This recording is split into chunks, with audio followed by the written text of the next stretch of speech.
People say I'm toxic, and honestly, I don't care.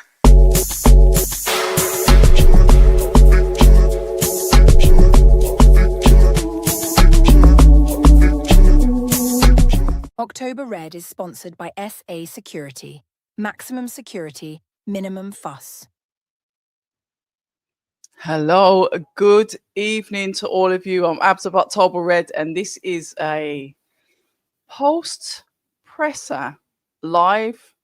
Thought I'd catch up with you guys. I feel like I haven't done a live in a while. Obviously, I'm not in London because I am at home. I was there this week for the grand arrivals, and yeah, it's just a long week, isn't it? You've got the grand arrivals, then you've got the public workout, then you've got the press conference, then you've got the weigh-in, and then you've got the fight. So I just decided, listen, I'm just going to go to the grand arrivals and I'm going to do a live watch along for fight night. I think we had a good time last time, so I'm going to repeat it this time. I think the best view sometimes is watching from home. I hope you guys have all been well. I am aware that I probably chose a dodgy time to do this. Hands up, I don't watch football, so if the football's on, it's one of them. Sorry, I don't watch football, so I wouldn't have known. But you're going to get me waffling for a little bit. We have just had the press conference. Interesting press conference. I would have rather they did the main event first and then worked their way backwards. But we had the undercard.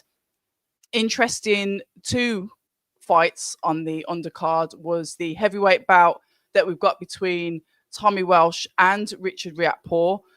Tommy drew out Richard, which was good to see. He didn't sit there and play Mr. Nice Guy. Tommy was like, yep, just wound him up, went straight for the neck. And that's what we like, because Richard was going to be, he was going to be this amicable guy. Yeah, I don't really respect you. I'll do the talking in the ring, all of this, etc., etc. But then Tommy found the words to pull Richard out of his shell. And he did. He mouthed off, and it was good. A little bit of excitement there. Obviously, we had Scobie and Adam Azim as well. So that was interesting. Scobie, I believe, last minute opponent, etc., etc. He's been mouthing off all week. And to be fair to Scobie, you know, maybe he's an unknown entity in the UK. However, I don't think that we've been giving him enough credit. We've definitely treated him as the B-side fighter, maybe not giving him the common courtesy I think that he deserves. Yes, he's mouthy because he's got to sell the fight, because he's happy for the opportunity, because that's his style. But I think everybody's talked him down a little bit. But as you know, muscles don't win fights, and neither does a big mouth. However, you've got the tactics that they use to try and get into the fighters' heads. But without further ado, let me go into the comments. I got a shout out Star Fox that was here early. Listen, I thought this would be done and dusted very, very quickly. However, it wasn't. So I had to keep on postponing the time. And then when I saw Chris Eubank Sr. walk onto the stage, I thought, yeah, this is going to go on a little bit longer than it should. And to be fair, it did. But it was worth it. It was still entertaining. So shout out to Star Fox. Let's have a look. He's even commented there, Lord have mercy. Eubank Sr. is reading from his 3,000-page book of poems. So I saw people in the live chat, I was in there as well, and people say, oh, Chris Eubank Sr.'s there. I'll be back in half an hour. So that kind of banter, we know that he's going to be yapping for a bit. That was there. Let me put the comments slightly to the side. So, yeah, I commented as well. Back to Star Fox saying, yeah, I guess I'll see you at midnight. Chris Welsh, are you related to Tommy by any chance? Good evening to you. Wow, Senior was the final piece we needed at the press conference. Got my wish. How much, Star Fox says, how much you think they threw at Tommy for running his gums at Riakporhe? Interesting question. Now, I think Tommy's like that. I have spoken to Tommy previously. Maybe he's not potentially like what I've said about him, so I didn't get to speak to him this time round. But it is what it is, and it's a fight. And like I said to Richard when I spoke to him, you can't really underestimate anybody. Yes, I will say that You should be better than him, but we understand that underdogs can come in and upset the apple cart. But I think a lot of people have been saying that, Tommy's this really good fighter. Go and have a look at his fights and make up your own mind, and then go and have a look at Richard's fights. But like I said, boxing, it's heavyweights. There's going to be an upset on the card because that's how it goes. We'll see who it is. I can't lie, that face-off with father and son was actually beautiful to see. You know what, Chris? I didn't like it because I felt that they were taking the limelight because they have literally stepped in front of the sons. It's about the sons, and yes, the nostalgia's there with the fathers. 35 years. This is the fourth battle, generational battle. But they kind of made it about them and not about their sons, because I had sort of like got it into my head now. The fathers are excluded from this. We're now seeing a rematch with two guys that went hell for leather, really put on a good show.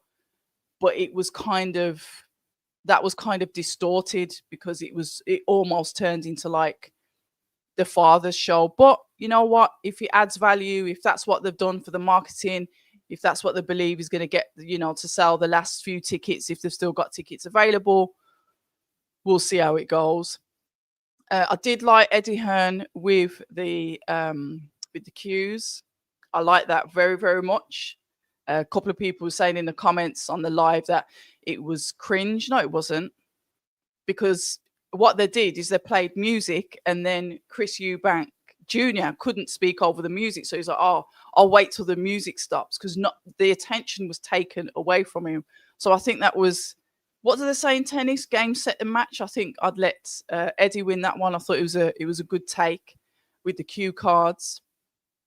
Alexander saying that the press conference was kind of lame. In what way? I thought it was all right. I enjoyed it.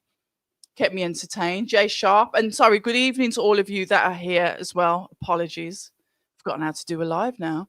Jay Sharp saying, always great seeing and hearing your coverage. Respect, young lady. Young lady. 48, not young. Eubank Senior, poetic. Indeed. He definitely is poetic. He's calm. He's composed. He thinks about the words he's going to say before he says them. It's all character. It's all part of it. And you can see that Junior's got that about him as well. Quite stern, though. Junior's got a bit of, he's more stern, isn't he? He's had a go at the presenter twice.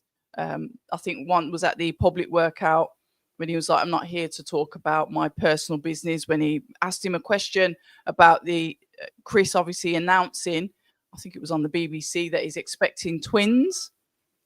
So he was like, yeah, cut that. Don't want to speak about that. And he's quite cold and cutting. And he's done it again this evening where I think the presenter was asking him about feelings. And he's went, I'm not here to talk about feelings. I'm here to talk about obviously the truth, shed some light on stuff. And he does what he does. Interesting. Would it have made a difference if it was Ade? Because Ade's the zone where you can really say that the presenter that was there today, he's matchroom. So is it a matchroom gripe? Does it even really matter? Probably not. But he was a bit cutting with it. But it is what it is. And as you know, Conor Benn is one that will do the talking. He's going to talk. He's going to argue his point. He shows respect, which Chris rebuts and doesn't want him to do that. He doesn't want Chris to... It's almost like Conor's trying to emotionally see like a human side or a friendly side of Chris. And Chris isn't having it. He just pushes him back and says, just stay over there with that. Not interested. I'm going to win again. And that's kind of Chris's stance for it. He's very, very, very cold, cut off. So interesting. The Welsh was joke and not, yeah. Oh, you're not related. Okay. Well, I just had to ask. I did see it like that. It was like, why the dads? Why have they gone in front of the camera? Let the boys shine. You've had your time. Just allow it, but whatever, it's done now.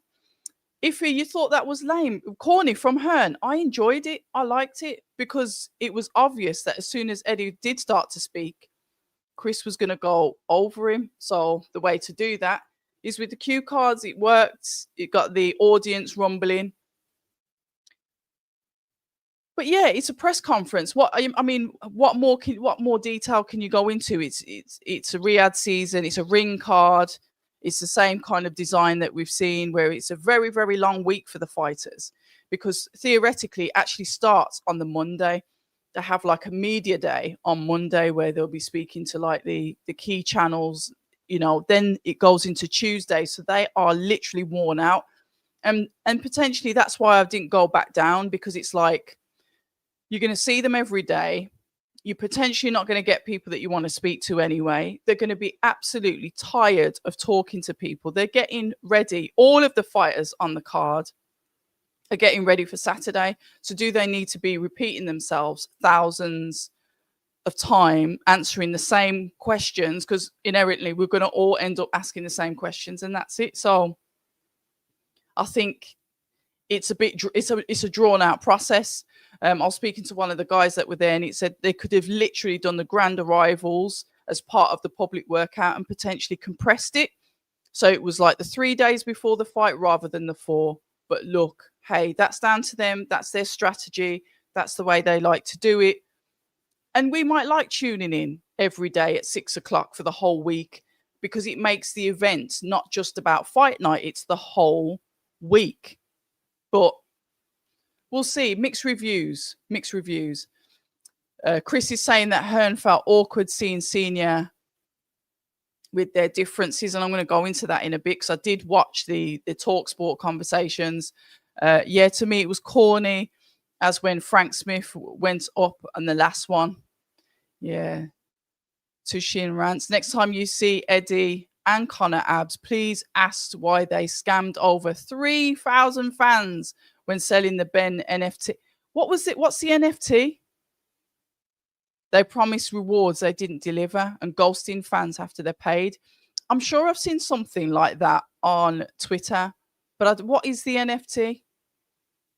Somebody explained to me in the comments, because clearly that scam didn't get to me, because I only saw something on Twitter and thought, what the hell was that? If you're saying, I do wonder how awkward this must be for Chris's sister, Emily. It's the industry, isn't it? It's the industry. When it comes to like the family that's like not there, not on the cameras, I don't tend to even think about it. I've met Emily. I've met her at the initial press conference before we had the drugs test, the positive drugs test. I met Emily there, and she was brilliant, absolutely brilliant, lovely girl. So this is it. It's show business, isn't it? Let's have a look. No one seems to remember that anymore, which is upsetting. I didn't even, never mind remembering it, I didn't even know that it existed, online currency. Yeah, I'd have to research that before I ask any questions. Non-fungible tokens or something, crypto business. Who knows? Connor Benn is getting hurt. Brickhouse Capital, good evening to you. And good evening to Tushin Rants. I hope I pronounced that right. Connor Benn is getting hurt on Saturday. Eubank Jr. looks much healthier this time around. Him and his dad are together. Bolmack is back. He wins this, and by stoppage. I'm going to ask you guys, before I go into all the TalkSport stuff and a bit of the to-in and fro-in, what do you think about the thing that's been suggested about the weight, the 160? What are your thoughts on that now? And listen, I know how hard it is to get to a certain weight when you get to a certain age. I'm not going to sit here and say that it's not hard. But when you think about it as like one of the main key events of the argument, the initial argument with the first fight, what are you guys thinking about that? That's one of the questions that I wanted to ask you. I wanted your opinion on. There was lots of questions that I did want to ask Eddie, but the time was compressed and there was a focus. I did have a focus on Anthony Joshua, because those of you that do watch my channel would know that I did like a 45-minute kind of breakdown on his career and what I thought about him now going off to team music, whether it's for mental training, physical training, boxing training, whatever it is. So my focus was there. So I didn't get to ask questions around this fight. Chris, do you think Chris looked bad last time? I know there's different ways that you can make the weight, guys. Don't get me wrong. We've seen fighters that have clearly made weight the wrong way. But to me, I can't see the difference. I think I'll notice the difference when he's on the scales tomorrow. When he gets on the scales, when both of them get on the scales tomorrow, weigh-in day, the 160 day, then I'll be able to look at it and then compare it to last time and think, okay, now we can see that he looks like a healthier 160. Doesn't look like he's potentially making the weight the way he shouldn't be.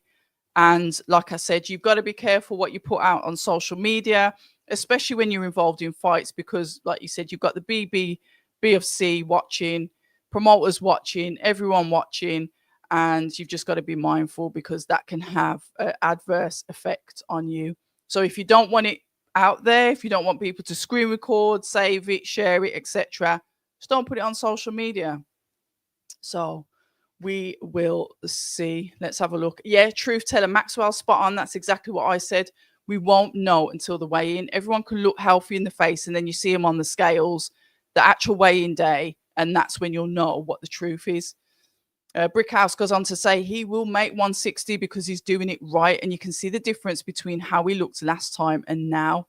I'm waiting for the scales, Brickhouse. I'm literally going to wait for the scales.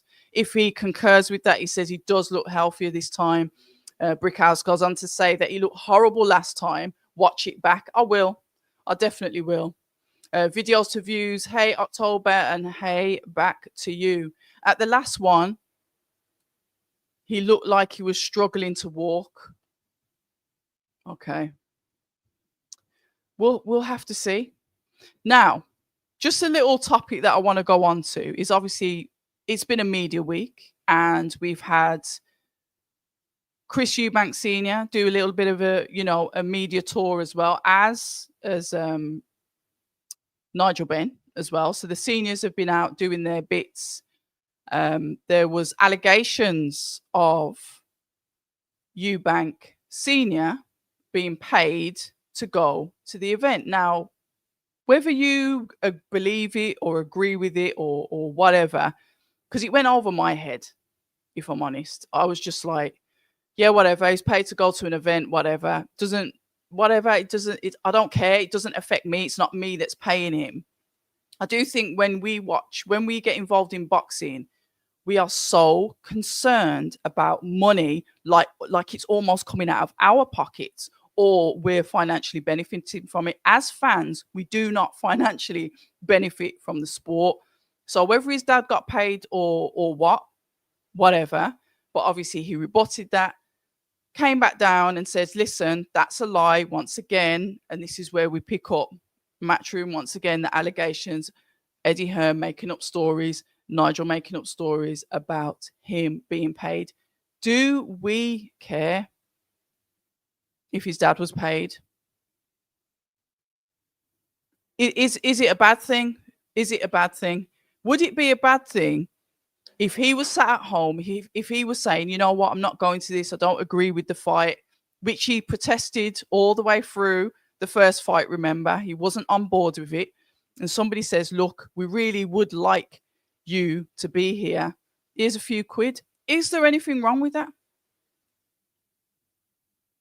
He was probably going to turn up anyway, but who knows? He's saying that he didn't get paid. Other people said that he did. He's saying that he's not a liar. Other people say that he contradicts himself. Either it doesn't matter because it doesn't affect us, but you can see that he's there. He's actively participating in his son's career this time, which as a parent is very nice to see. I do like to see the dads there because it is historic. It is not a fresh fight. It's a 35-year feud. And if you look at it generationally, this is going into the fourth fight because it's the fathers fought twice and now the sons are fighting twice. So there is legacy with it. But like I said, with the face-off, let the sons have their light. It's about the boys. It's about the young ones. I get it. That feel is there. Can you imagine as a fighter, as a champion, as a contender, your son, you know, who was some of them not even born yet or born once you got into boxing, whatever it is, and both of your kids end up fighting and you fought their parent. When they had that face off there, and this is why I'm saying sometimes it can be like a knee-jerk emotional reaction, in their heads, or in Chris Senior's head, did he go back 35 years? Did it just in that split moment, did he just grab that moment and it was him fighting? Because the way that he stepped forward and stood in front of Nigel Benn, it was like it was them. And that's why I said, wow. But you think about it in the moment, is that like a knee-jerk thing? Are you going to get that buzz, that magic, how you felt when you were fighting? And that's the thing about us. It's like, and myself included, I'll say this, sometimes I'm the biggest hypocrite. I say things, but we have to realize we don't see things the way they do. How we react to stuff, they might not react like that. And that is sometimes why we can get really frustrated. And I'm guilty of this as well, because we're judging their reactions based on how we should react, or we've got that armchair view. So we have a calmer view. We're not as hyped as they are. But in that moment, did he go back 35 years? And he was like, yeah, let's have it. I like it on the surface, but sitting back, I was like, but I want to see the boys. I want to see the young ones. But yeah, let's have a look. Go back into the chat because I've rambled on a bit. Let's have a look. Hold on. Senior called Nigel a liar to his face, and Nigel had nothing to say. He was not paid. And this is from Brickhouse Capital. You know, the thing is, when the press if I was there, obviously I've got a full view of the whole table, but when the cameras are going in, you can't see. He didn't say anything, but I heard a lot of huffing and puffing. So unless the cameras were like panned into his face, we don't know what his reaction was. The only way to find out what his reaction was to obviously be on the ground. Eubank Senior and Junior carried this well. Shout out to you, DG. Good to see you here. If he said Hearn was the one who pushed the narrative when asked, did he? But who asked the question? Media loaded. Let's create some havoc. Oh, I heard this rumor. Do you care to comment? You know, stoking the fire, get it as a talking point. But it's worked, hasn't it, Iffy? Because the press conference, to start off with, was negating that story, which was rebutting it, refuting it. So it's a talking point, isn't it? And some of us benefit by... Yeah, you do, because you're good at betting. I don't bet. I wouldn't have a clue. I don't think he was paid, but Nigel was. Wow. Where's that come from, Iffy? Karma, good evening to you. Not at all. Karma doesn't believe that he was paid. Nigel looked caught, but I guess it creates more of a storyline. Exactly, Jay Sharp. This is what I'm saying. It creates that narrative, and it gives us something to talk about because we're talking about it now. Brickhouse Capital's obviously coming back to me with the financial side. We care because he was not, and they used it to make him look bad. Nigel has let himself down. He waffled so much crap this week. I don't think it made him look bad. Like I said, I couldn't care less if he was or if he wasn't. So what? It's just of no benefit to me. If you wanted to make a few quid for an appearance, whatever, who cares? I definitely don't.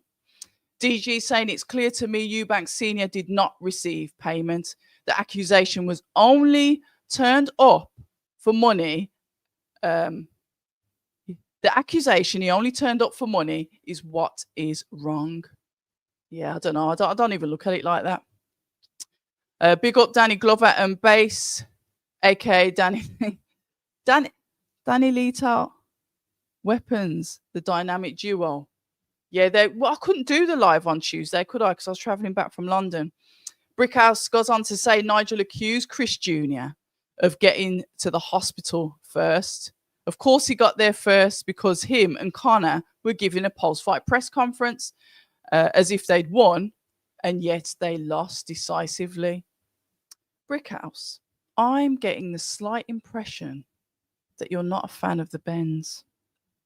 Don't hold me to it. I'm just saying. So if you're saying I would I would pay pay-per-view to see the third fight with Senior and Benn added to the card on Saturday, lol. I upgraded, so hopefully no more pay-per-view. We can cover that. If you're saying the Benns look like liars. Ooh, the allegations coming out here. As long as you can see this in the chat, guys, it's not me. I'm just reading out the comments. The opinions are that of the viewers. Forgot the interviewer. I think it was Parsons after the first fight. Cameras on Nigel's face. He said nothing. He looked like a duck out of water. And good evening to you, Philip. Answer. Well, I'm not vouching for anybody because I'm not there. The only thing I can say, if you took money, so what? If you didn't, so what? The fact is that the fathers are there supporting their sons, and we are getting the second fight. There was a time when I thought, do we really need to see a rematch? It was a good fight. The dad turning up made the night. It was spectacular. And you think, what are we gonna get this time? Did it warrant a rematch? But as per usual, and my fickle self, as we get closer to the date, I do want to see the I do want to see the rematch, because I remember how exciting the first one was. We were here, we were live, we were going at it, and it was definitely a good night of boxing. Interesting. The purses have been put out, or the rumor of purses. We're talking about 10 million, and I think this is USD for Chris Eubank, and 8.5, I believe, for Connor. So they've made some money off it as well. Rematch, they're going to make a hell of a lot of money.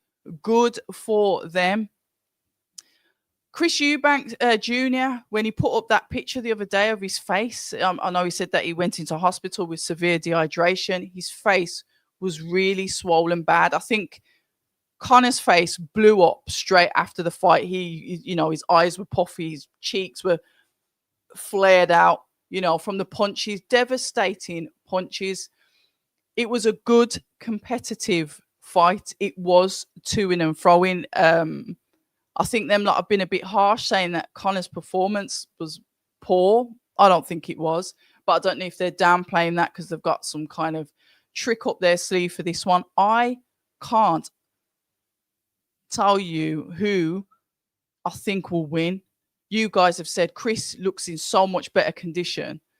So he's made the weight healthy. He's got Bolmac back with him.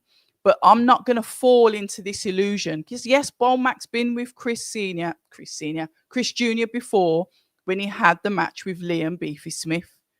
Okay, not disputing that. But I refuse to get into the mentality where I'm going to credit the trainer more than the fighter. I'm not doing it. So Chris is experienced. Chris can box. Chris is a very good boxer. He's a very spiteful boxer as well.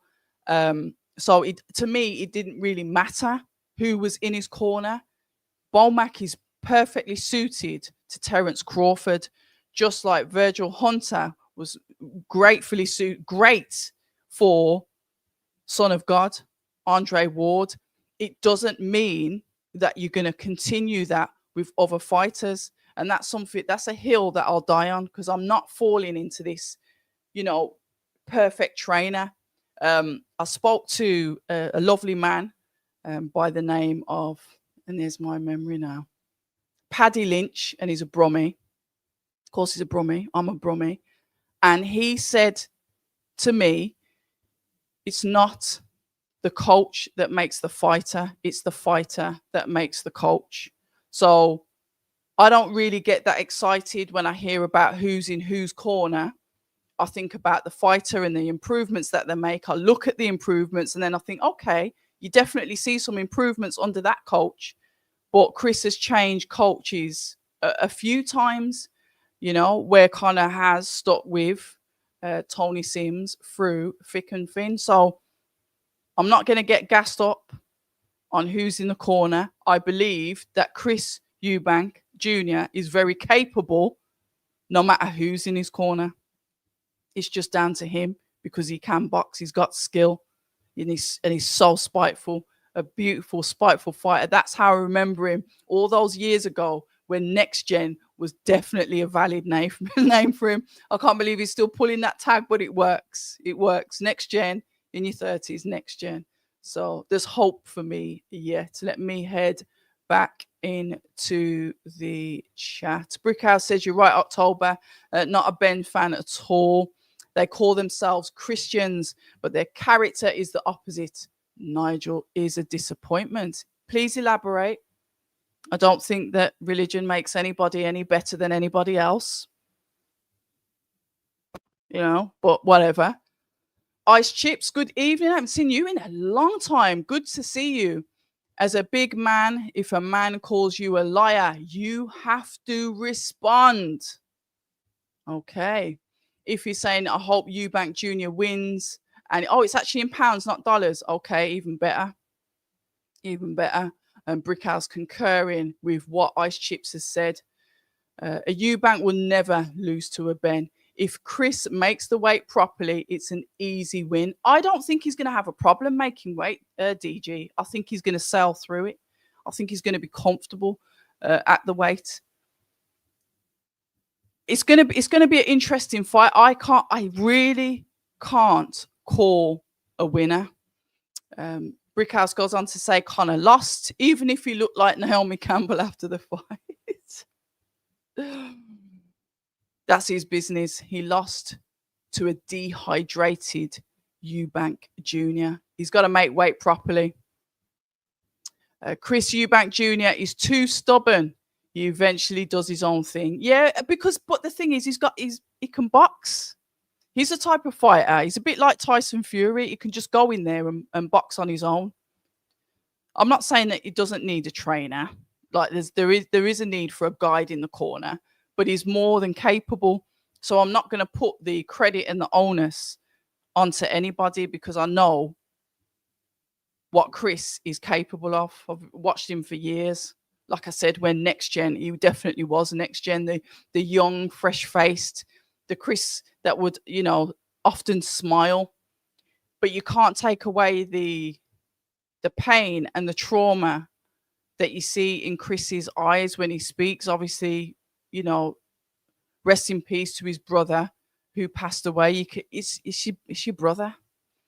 It's your family. You never get over losing a sibling, even worse when they're so young. So I think that, and quite rightly so, would take a lot out of him. So you see, like there's more coldness in him now, and even the fact that he's gone on and he's going to have his own children. There's a lot there. There's a lot there. And even when he sat at the first press conference and he said pain, I know what pain is. And that's when he sort of like really opened his mouth, and that bit, I was there and I was like, oh my gosh, it was sad to hear him say that. Painful. So there's a lot there, and that's why he doesn't want to speak about his emotions. He does come across, and you do find that sometimes when people come across as quite cold, it's because they're not. It's because there's other underlying things bubbling under the surface. The trainer's value is in the game plan. This is from DG. If Eubank can follow the path, it's an easier night. The Eubank jab wins if he uses it. You know what I think wins if Chris Eubank wins? The pressure of the multitude of shots that he can throw to the body of Ben as a finisher. Because that's how I remember the spiteful Chris Eubank Jr. So I think it'll be, if he's going to win, it's going to be the multitude of power shots that he throws into Conor. Very, very, like I said, very, very spiteful puncher. Jonathan Banks deserved better than that. Yeah, I don't think he did a bad job with him. Jonathan Banks has, trained the likes of Cecilia Brækhus. Was he in the corner with Jarrell Miller? I know he had Dillian White. To be fair, that was when he lost to Anthony Joshua. But Jonathan Banks, good trainer as well. But You believe that the trainer makes the difference? When you're at a certain level, I think there's always an addition, but I'm not sold on a difference. Sorry, not sold. Not sold. I believe that it's certain fighters that will bring the best out of the coach. That's what I believe. But that's just my opinion, just like you've got yours. Nigel brags about his Christianity. That's why I said it. He can brag about it all it likes. A lot of fighters do that. They will thank first and foremost their Lord, Savior, Jesus Christ. It doesn't make you a good person. My opinion, once again. Charlie Rogers, good evening to you. Team Eubank, I'm hating on Cheesy Hearn. Harry says, am I going to the fight? No, I'm doing a watch along. The undercard fight I'm looking forward to is Jack Catterall and Echo Esserman, because I believe that Echo is going to drag Jack Catterall into a fight. And I'm interested, another fighter that's changed trainers. He's gone to, is it Boots dad, Boots Senior, Jaron Ennis. He's with Jaron Ennis's team, isn't he? If I'm incorrect, put it in the chat. But he's left the UK, gone over to America, and has got a new trainer. Echo Esserman is extremely dangerous. I've seen him on the floor. I've seen him get up and go on to win. He's been a fighter, and I've got like a 2-minute interview that I need to post with him, actually.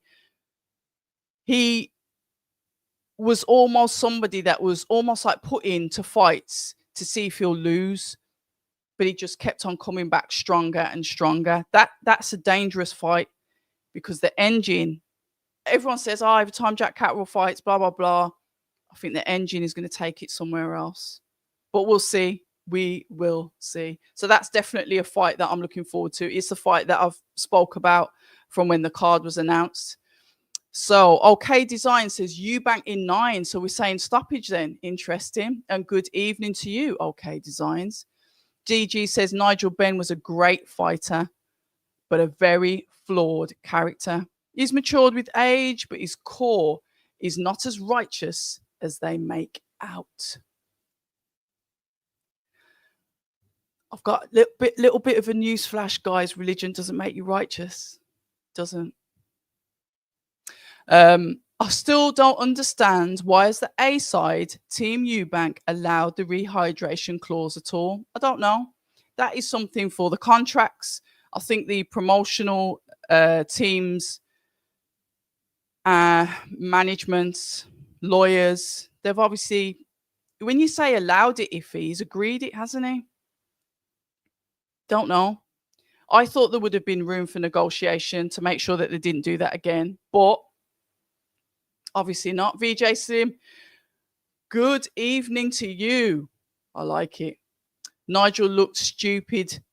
10-8 round 2 senior. Is that when you was on about the face-off? If you're saying, I think Bolmack's energy is unmatched, it's like the opposite of Virgil Hunter's. Yeah, they're definitely 100% contrast in trainers.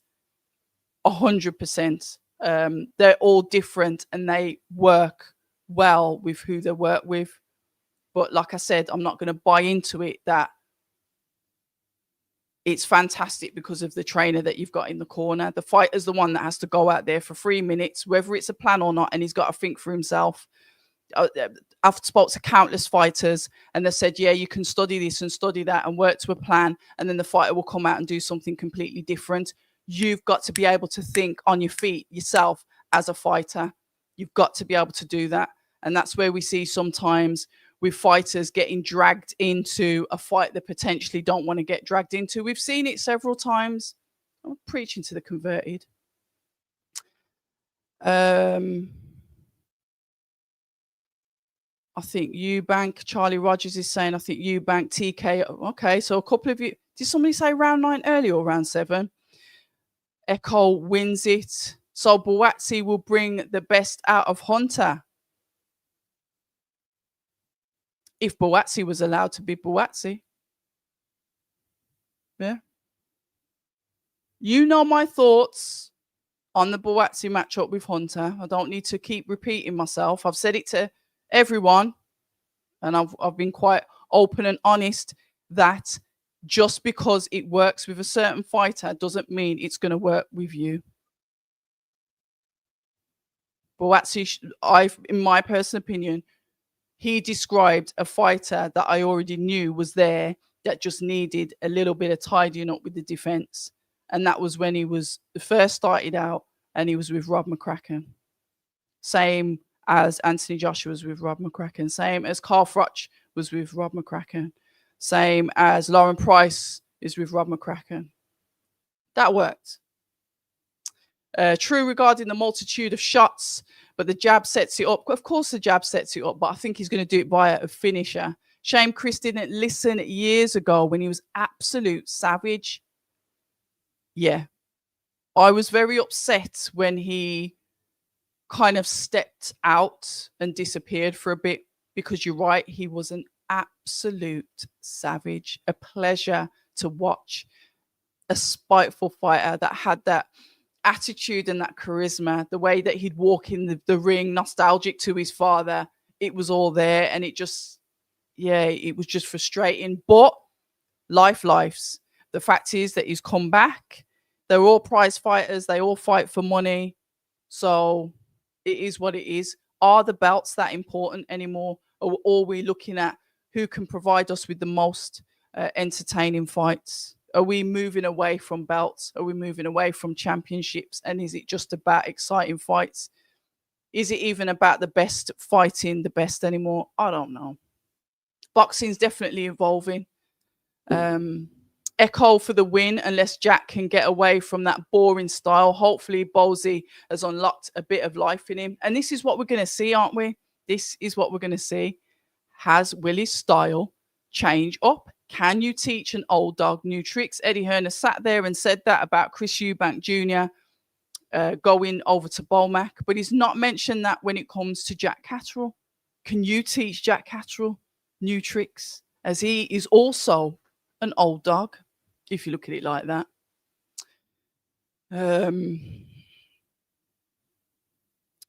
Ken APC Bishop, you don't know jack about boxing, blood. Well, I'll tell you what, if you know more than me, set up your own channel and you can talk about it and let people listen to you.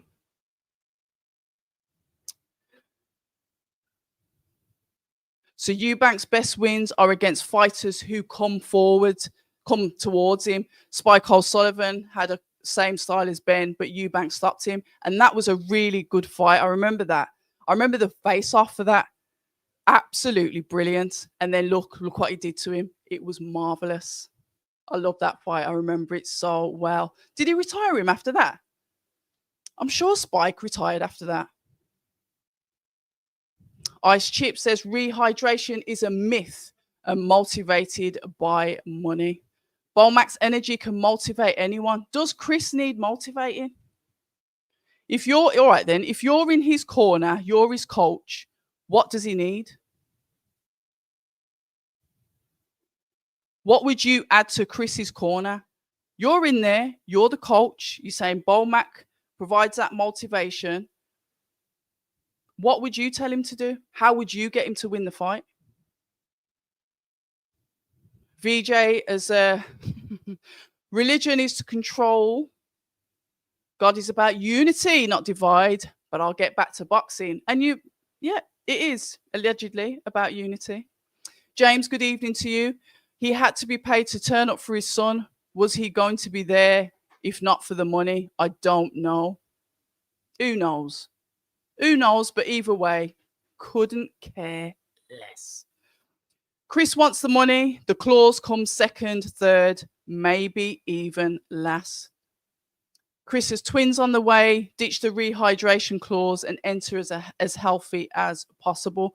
And that's one thing that I think all of us have kind of skipped over. But DJ, you brought it up there. Boxing's a very, very dangerous sport. And you have to think about things like rehydration, because obviously the less fluid you've got around your brain, the more damage from the punches that you can get, which can end quite badly. We've seen that. We've seen that with fighters. And we know that both of them were going at it hard. But he signed it. He knows what he's getting into. He's agreed to the contract. It's just one of them, isn't it? That Spike O'Sullivan fight was fire. I'm sensing that we'll see that again in parts of this fight on Saturday. Eubank Jr. is coming to do damage. You can definitely see that in him just by the way that he's quite calm, definitely colder this time and more calculated. I think when I spoke to Dan Aziz the other day, he was saying that he doesn't want to leave fights up to the judges because at the end of the day, it's down to perception and it's down to how they see it. He mentioned the late great Marvin Hagler said he leaves it up to the fists K and O, and I think potentially that is what Chris is going to be aiming for. Bomac sat there and he said, look, we're not aiming for a stoppage, but if we do and we get it, a win's a win. Star Fox, I'm sure them two have parted ways now.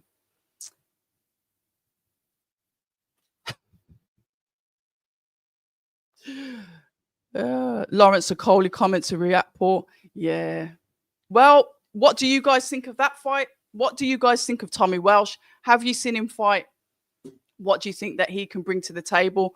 I did say to Rich that I thought he would have been fighting a tougher opponent. However, upsets can happen. And if he loses to Tommy, it's curtains for him.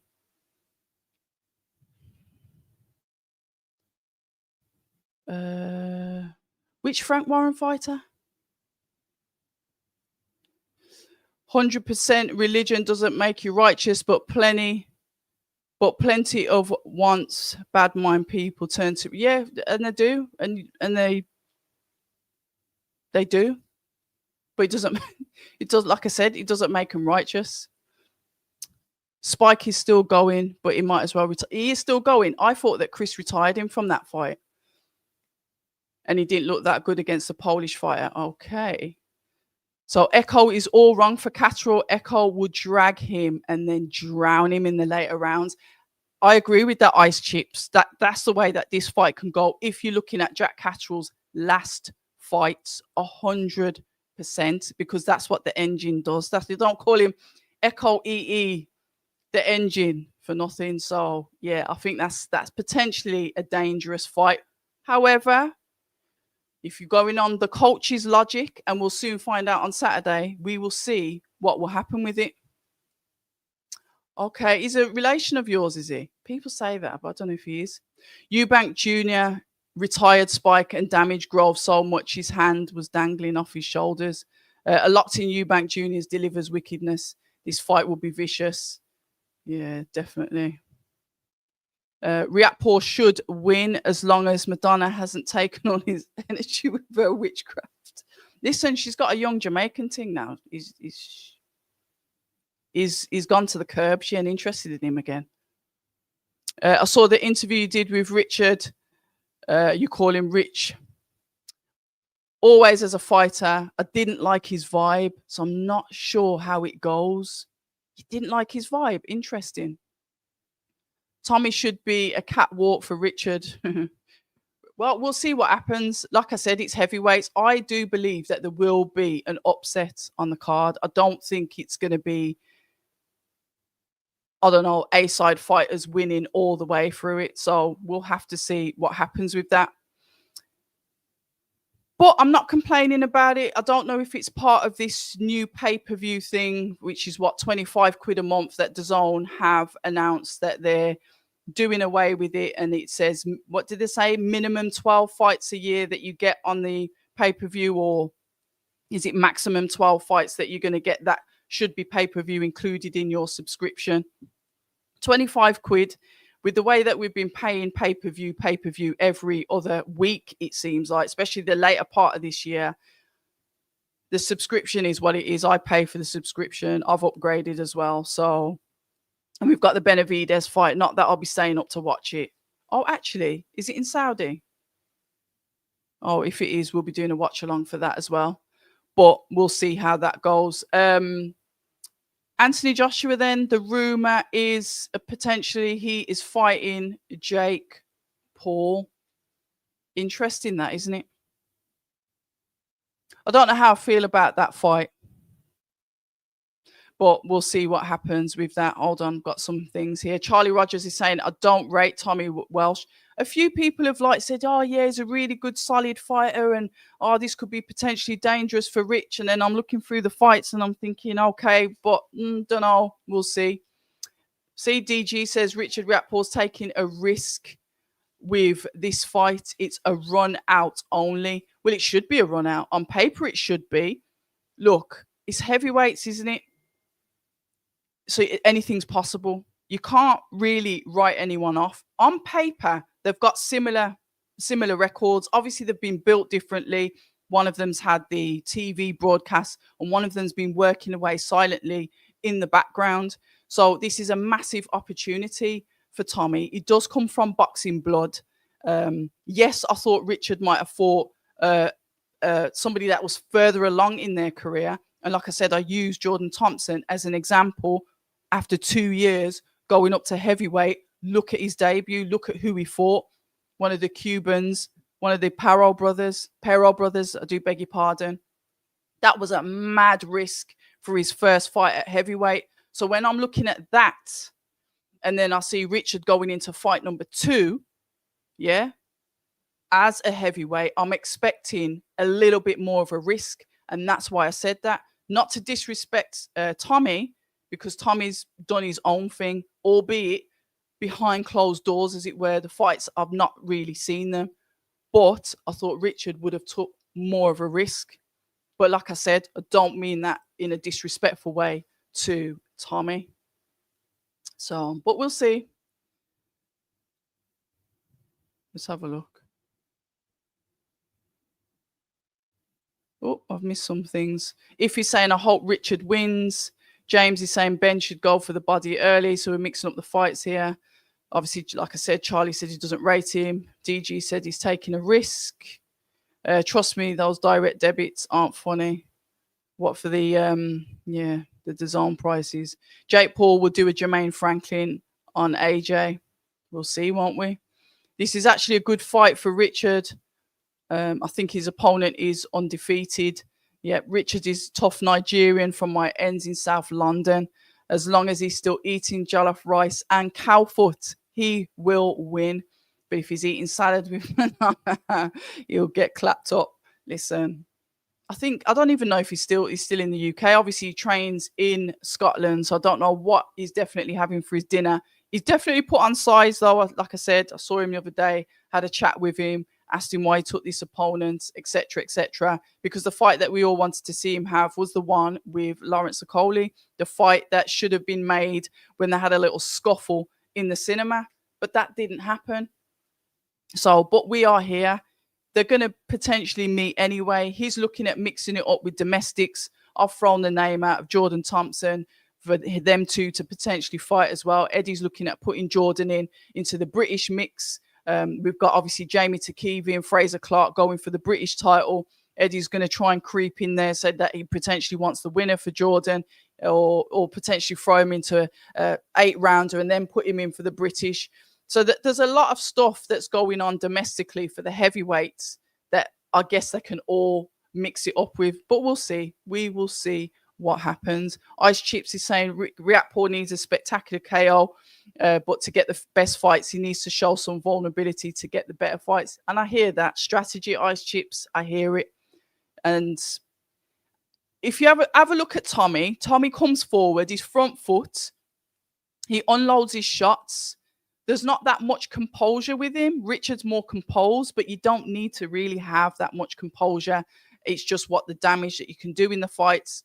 But a lot of the fights that Tommy has had, the opponents have turned up, mainly on the back foot, can't deal with his pressure because he does throw a lot of shots. You heard them on comms that were saying he practically looks like a cruiserweight. He's a smaller heavyweight, whereas Richard looks slightly bigger. But we know that size doesn't really matter in this sport. It's going to be down to skill. And the one thing I will say, and I know I've been going off about trainers today, But the one thing I will say is I think Billy Nelson can come up with a good game plan. And you know why?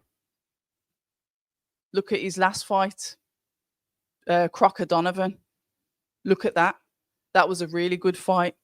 Yes, we've seen Bacoli have good days and bad days. Was Bacoli with him when he fought Tony Yoka? I'm not sure if he was. So I don't know how much credit I can give him. But I do believe, and I did see Billy Nelson waved at him in passing. I do believe that Billy Nelson will create a game plan, and he would have studied him. So there will be a game plan in place, because we saw what happened with Crocker Donovan. And Emil, fantastic question, because I've put the feelers out, because he's potentially going to be fighting Masternak, right? So shout out to you, Emil Larson. Very good question. There's a rumor that he's fighting Masternak. Masternak, good fighter, solid fighter. We saw that he was getting the better of Chris Billam-Smith, but obviously Billam-Smith just got him in the ribs. His rib was broken. He probably couldn't even breathe properly. But he lost in a very good fight to Chris Billam-Smith. So he's now potentially, that's the rumor, going to be fighting Vidal Riley.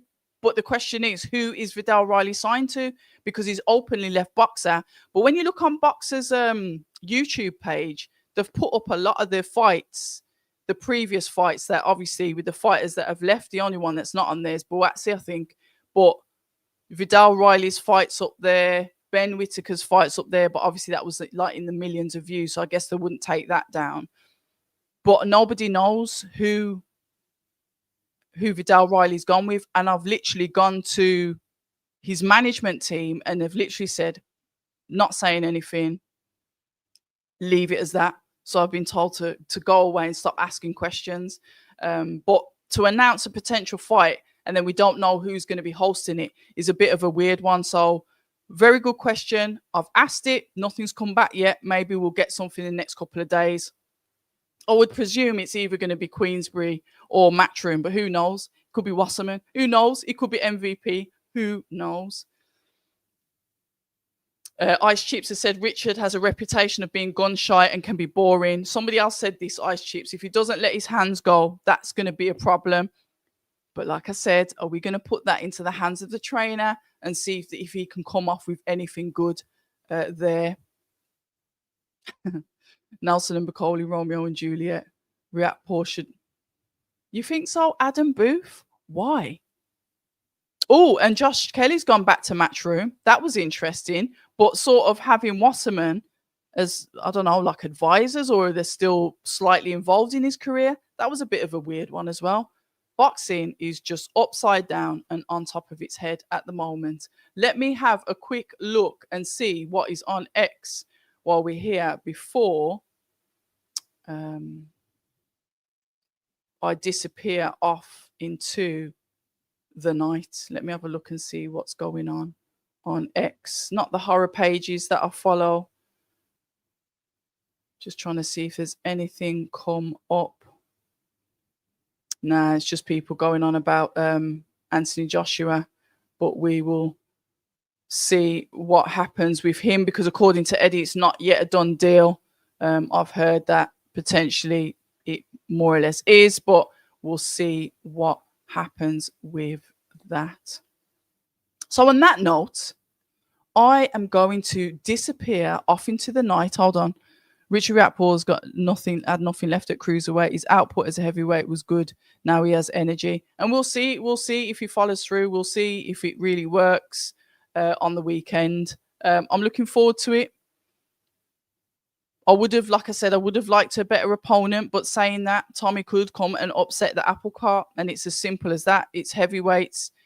When he gets this fight through, I would like to see him fight someone like potentially Jordan after Jordan's had another fight, and start to mix it up with the heavyweights that we have got here. Because is he going to go on to World Honors? What's going to happen with Usyk? Is he going to defend again? Who's he going to defend against? We've yet to see Daniel Dubois come back. Like I said, Anthony Joshua's in the mix for potentially Jake Paul. When is he going to have like a proper heavyweight fight and not, obviously, this is kind of like an exhibition fight, isn't it? For money. It's a money fight, whatever. I suppose when you're rich, a few more quid doesn't do you any harm. So yeah, I can't see anything on X. So on that note, I think I'm going to leave. We've been going for an hour, ladies and gentlemen. So listen, if you've tuned in, I appreciate every single one of you, each and every one of you, for taking your time out this evening, as I believe the football is on.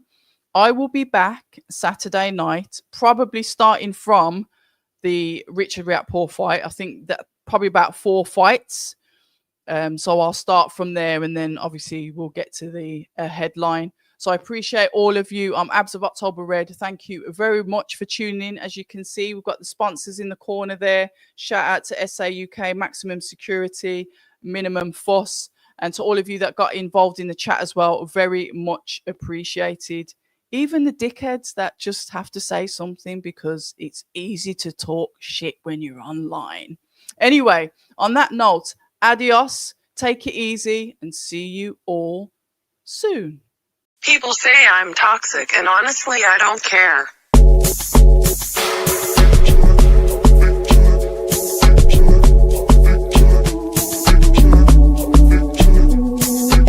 October Red is sponsored by SA Security. Maximum security, minimum fuss.